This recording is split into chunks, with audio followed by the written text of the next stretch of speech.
Alright, so we are getting started out on our 2-hour sea life encounter or eco tour, whichever you want to call it. Not only can you stand up, but I also want you, if you are walking around, to keep an eye out for these yellow struts, like careful dark areas of seagrass. You can see it's smattered in there. But the light area, look, those people are walking on water. No, they're just walking on really shallow areas of sand. That's a sandbar. It's actually called Sharker's Island. My shortcomings as a biologist. Now this house is estimated at a $22 million worth. We don't know who lives here. Some other tours will say Tom Cruise. Nobody knows. I just know it's people with more money than me. When I started in August,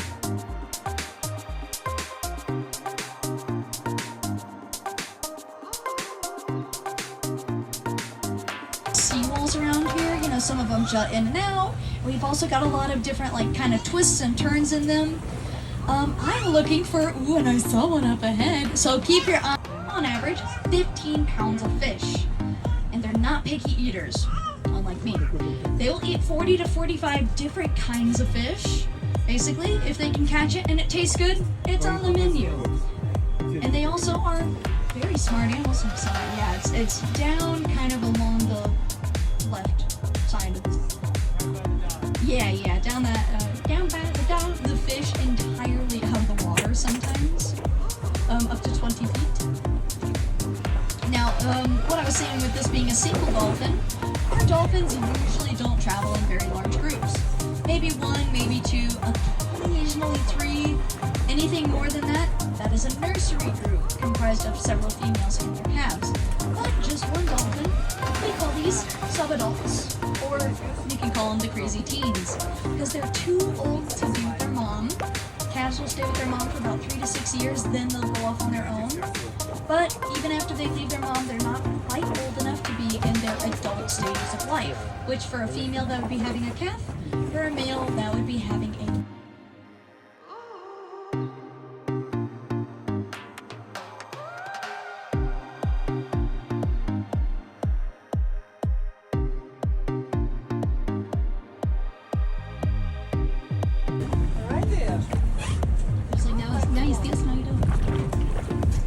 if our dolphins or manatees get close to us, that is where another part of the law comes into play. Remember I said if I was in jail, it would be because I gave a dolphin, or sorry, not a dolphin, a manicure, they don't have fingernails. He's right there. See if I give a manicure, or a big hug.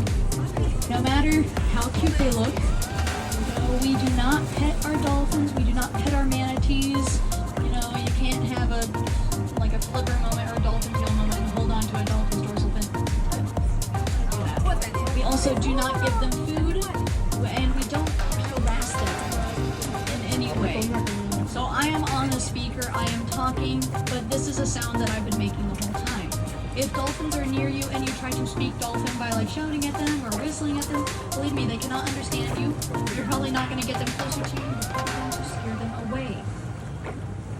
And scaring them, we don't want to chase them off of their migratory paths if they're moving from one place.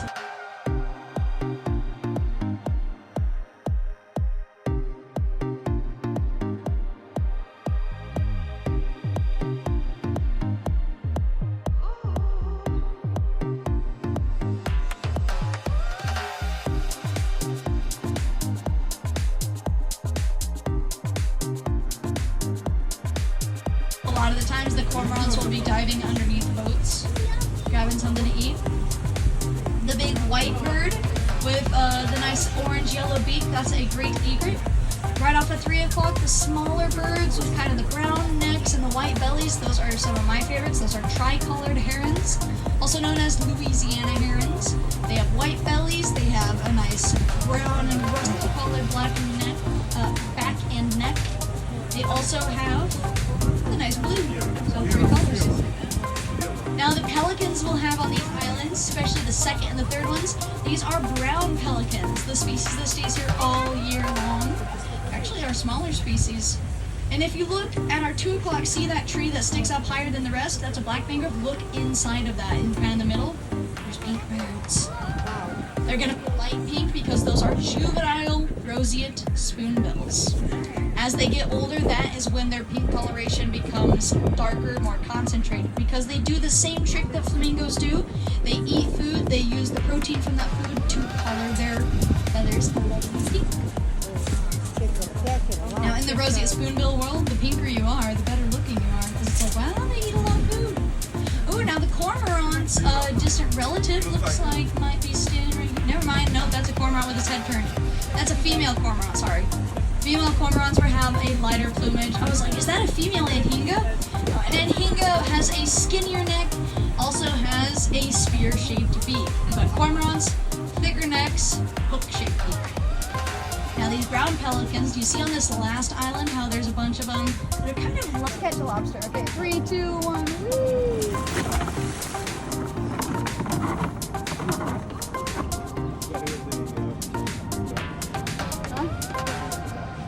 Yeah, I got him in my crab traps. He was hopping around. He was not very happy with the idea of coming aboard with us. If we find a smaller one, then that guy can go over and we can take the smaller one. How heavy is that thing? Yeah, a bit heavy.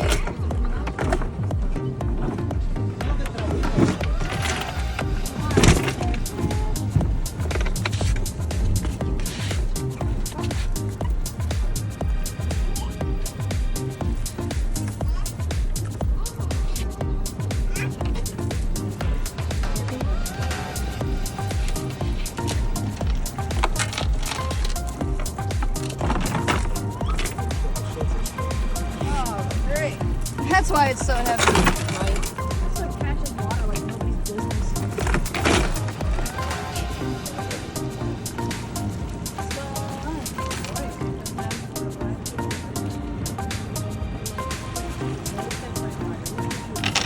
Goofy boy!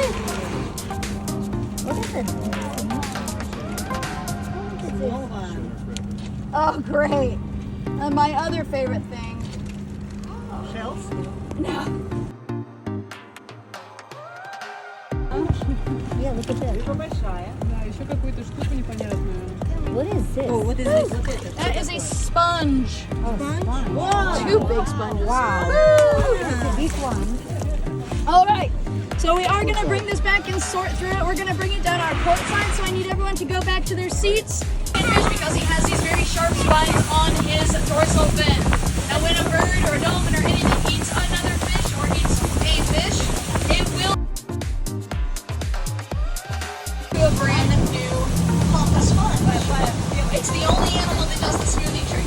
These two play that big animals. It's not very nice. Now our next animals, these are these are the safety type, but do not pick up. Very gentle, probably just a 1-finger touch for this guy because he's a bit smaller. But his 2 feet are actually a bright orange. So you can see is the last one that is safe to touch.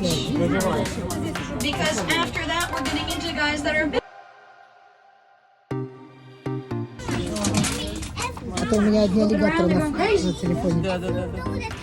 Now we do have one more crab.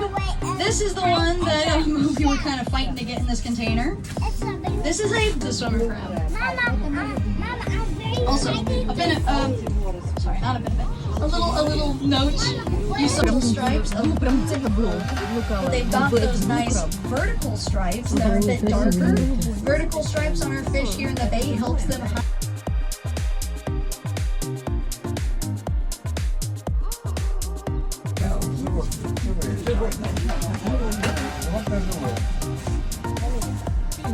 His body horizontal. That line is actually a sensory organ. With that sensory organ, this is a grunt. So this is our noise-making fish, or one of them. Now, a difference between him and the pinfish, kind of almost like a speckled horizontal stripe.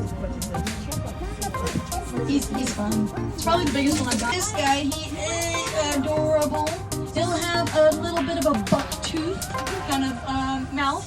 As he comes around, you'll be able to. It's like if he jumps out of that, I'm gonna cry.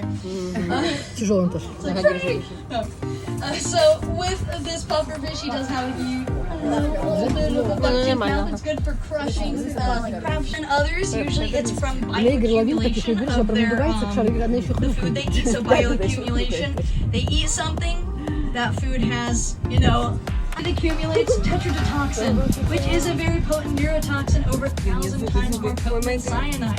About 2 milligrams of it will kill an adult human. And you're probably still wondering why people eat fugu.